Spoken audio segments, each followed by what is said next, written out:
Hi, welcome to Business Clinic. My name is Adewale Paul Shomboijo, and I'm super excited to have you in this community of a new generation of business owners.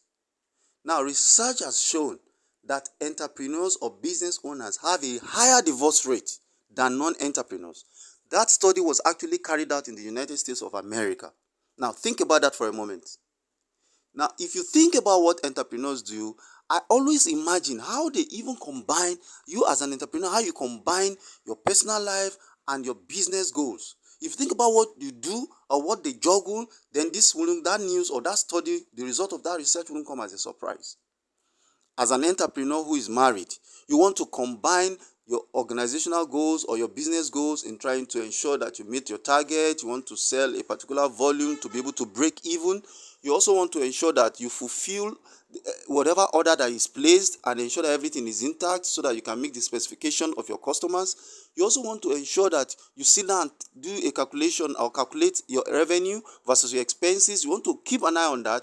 You want to also ensure that whatever bank issues arise, you want to handle it, you want to treat it. Not to talk of the regulatory requirement, not to talk of government-related issues that you also try to handle. Now, combine that with the fact that as a married entrepreneur or as a married business owner, you also want to be there for your hobby, you want to be there for your kids, you want to be there when their school is having an event or an occasion. You want to be there when your hobbies, family members have one or two things to do. Now, bring all that together. You can imagine the kind of lifestyle or the kind of life an entrepreneur lives. As a single entrepreneur, because you are very engrossed, because there's a high demand from your business to actually get things done, it is probably beginning to affect your relationship. So a lot of times you see a single entrepreneur doesn't even have enough time to be able to nurture that relationship. And at times, even the so-called relationship you're trying to nurture, they are probably misunderstanding or trying to misjudge you in different ways, trying to think you carry the business on your head or you're more particular or more interested in the business than even them. When you combine all this together, there can be tension. And I'm talking from experience because I've worked with business owners, entrepreneurs, small and medium entrepreneur owners for over 10 years. And I see a lot of times when there are issues related to their businesses and we have a strategy or we have some action points we want to execute, while trying to do that, I visit from time to time. A lot of times, I've seen how they get distracted from executing whatever target or goals we have set to be able to move their business forward.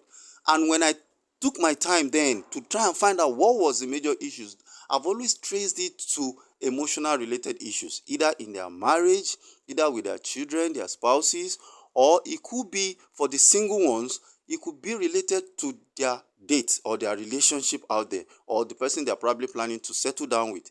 So whenever there are issues in their relationships, it has a way of affecting their business. And whenever there's a problem in their business, it also has a way of affecting their relationships. And now I have seen also where entrepreneurs have had to give up their relationships just to concentrate on their business.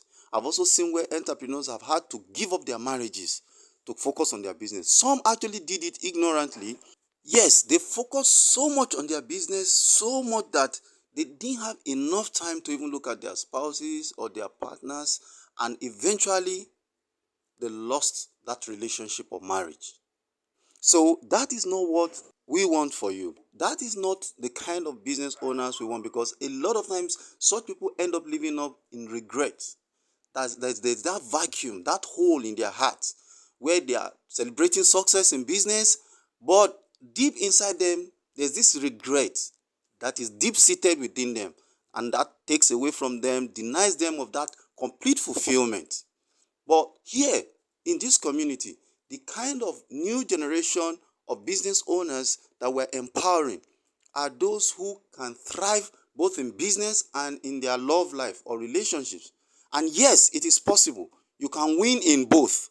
You can win in your business, grow it, let it thrive, and as well win in your relationship or marriage, and it will also thrive.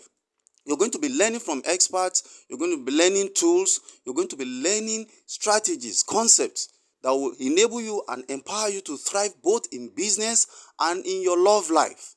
And you see, I bring over 10 years of experience working with entrepreneurs or business owners.